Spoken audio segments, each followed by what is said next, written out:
రాష్ట్రంలో టమాటా రైతులు పడుతున్న కష్టాలు చూసాం. ఆ రేట్లు ఎప్పుడు ఎందుకు ఎలా పడిపోతాయో, ఎప్పుడు పెరుగుతాయో అర్థం కాని పరిస్థితి.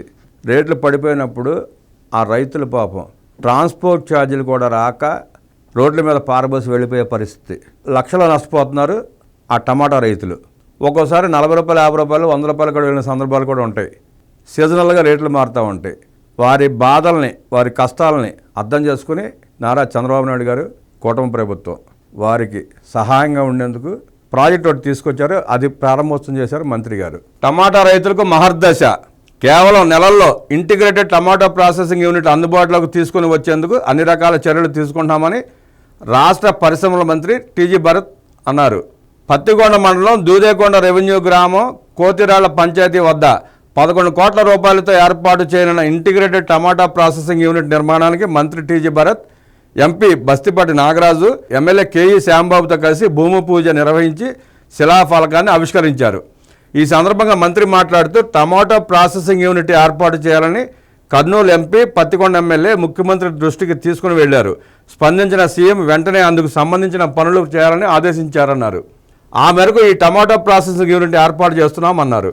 ఈ ప్రాజెక్టు ఏర్పాటు కోసం నిధులు పుష్కలంగా ఉన్నాయని, 6 నెలల్లో ప్రాజెక్టు పూర్తి చేసే విధంగా చర్యలు తీసుకోవాలని మంత్రి TG AP food processing society CEO కాంట్రాక్టర్లను ఆదేశించారు.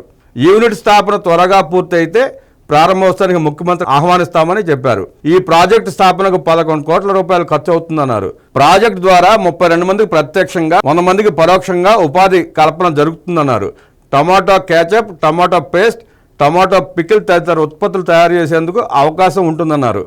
ఏ రకమైన బాటిల్లో అయినా కేచప్ ఒకటే రకంగా ఉంటుందన్నారు. ఇక్కడ టమాటో పంట పండించే రైతులతో మాట్లాడి ప్రత్యేకమైన జీన్తో టమాటా పంట పండిస్తే అదే రకమైన కేచప్ లాగా ఉండటంతో పాటు నాణ్యత కూడా ఉండడంతో అమ్మకాలకు ఎక్కువ అవకాశం ఉంటుందన్నారు.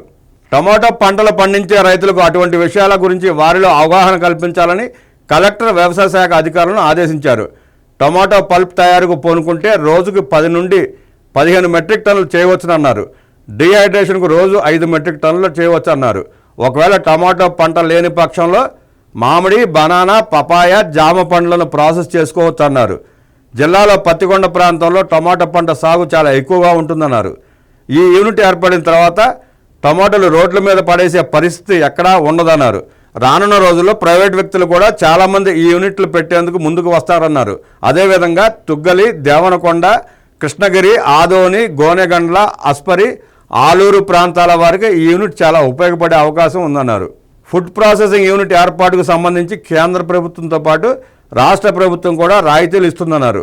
ఫుడ్ ప్రాసెసింగ్ అంశంపైన ముఖ్యమంత్రి సమీక్ష నిర్వహించిన సమయంలో ఈ 5 ఏళ్లలో 30,000 కోట్ల పెట్టుబడులు ఫుడ్ ప్రాసెసింగ్ రంగం ద్వారా రావాలని ఆదేశాలు జారీ చేశారన్నారు. ఆ మేరకు టార్గెట్ పెట్టుకుని కష్టపడుతున్నట్లు తెలిపారు. దుబాయ్కి వెళ్లిన సమయంలో ఫుడ్ ప్రాసెసింగ్ సంబంధించి చాలామంది పారిశ్రామికవేత్తలను కలవడం జరిగిందని, వారిని కూడా ఆంధ్రప్రదేశ్లో పెట్టుబడులు పెట్టాలని అభ్యర్థించామన్నారు. ఫుడ్ ప్రాసెసింగ్కు సంబంధించిన వాటిలో ఉపాధి అవకాశాలు కూడా ఎక్కువ స్థాయిలో వచ్చే అవకాశం ఉందన్నారు.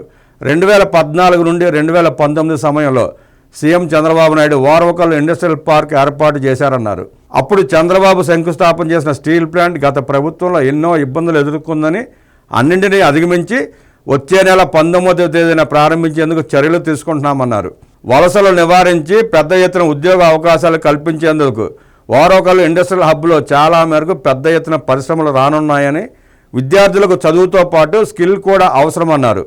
భారతదేశంలో ఏ రాష్ట్రంలోనూ ఇవ్వని విధంగా పెన్షన్ మొత్తాన్ని మన రాష్ట్రంలో ఇస్తున్నామన్నారు. వైజాగ్లో కూడా ఎన్నో దిగ్గజ ఐటీ కంపెనీలు రానున్నాయని ఈ సందర్భంగా మంత్రి తెలిపారు.